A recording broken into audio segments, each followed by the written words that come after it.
Hey, welcome to week 2, emotional empowerment. Developing emotional intelligence is the key to emotional empowerment.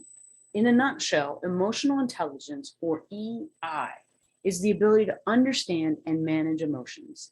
EI is currently broken up into 4 distinct items. The first 2 are recognizing and understanding emotions in yourself and others.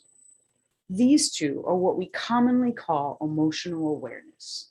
The third item is effectively regulating our emotions.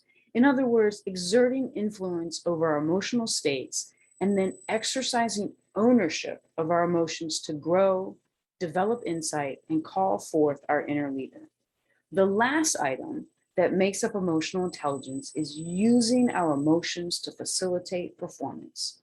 This enables us to develop grit, resilience, and optimism despite life's challenges, which means that developing emotional awareness is where we need to start in our journey of expanding our emotional intelligence. Emotional awareness is the ability to recognize and describe our emotions and those of other people. It's the skill most fundamental to emotional intelligence, and it's a prerequisite for emotional regulation. We can become more aware of our emotions by doing a couple of things. Learning to notice them. We can name them. We can track how often we feel a specific emotion and when we feel it. We can build an emotional vocabulary, and we can practice expanding on related emotions that vary in intensity. For instance, irritation can lead to annoyance, which can lead to anger, and then to fuming, and maybe it's released by walking our feelings back to peevishness. And back to our list. Journaling about our emotions and experience helps us to build emotional awareness. And expressing emotions creatively through something like dance, art, poetry, writing, speaking, music, and others helps us to own our emotions. Now, being mindful with our emotional focus leads to awareness through observation. It also leads to acceptance of our emotions and leaves room for choice. But a word of caution, because too much focus leads to an over-identification with our emotions or getting stuck in our feelings. When our emotions become overwhelming and they take us over, it also leads to a preoccupation with how to feel instead of living the very thing our emotions help us to do. Mindful emotional awareness gives us the power to view emotions as information.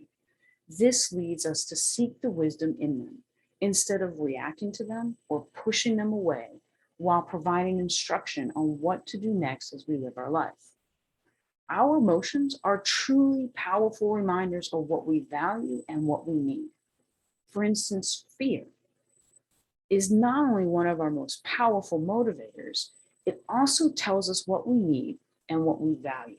And the most common fears are that we're not going to get something we think we need, or that we might lose something that we value. Understanding and accepting our fear can empower us and help us to improve our lives. Additionally, understanding and accepting our fear can help us to walk through the things that we fear. Similarly, other negative emotions can indicate that a specific need is not being reached, or it can be a signal that it's time to pause and take care of a need. But another word of warning about emotional awareness: the fact that emotions may provide information about our needs or values does not mean that we should always reflect upon the potential meaning of an emotion. As Freud would say, sometimes a cigar is just a cigar.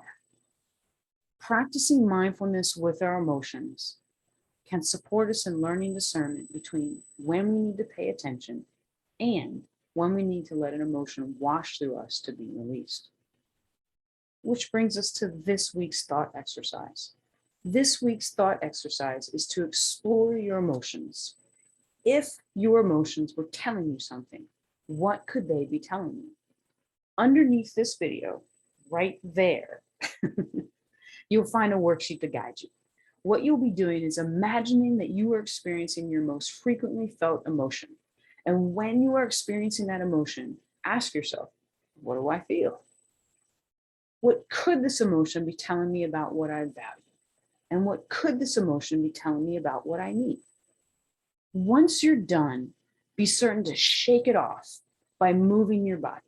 My favorite way to shake it off is either to jump up and down or to dance. Whichever way you do it, enjoy it. And we'll see you in the next video.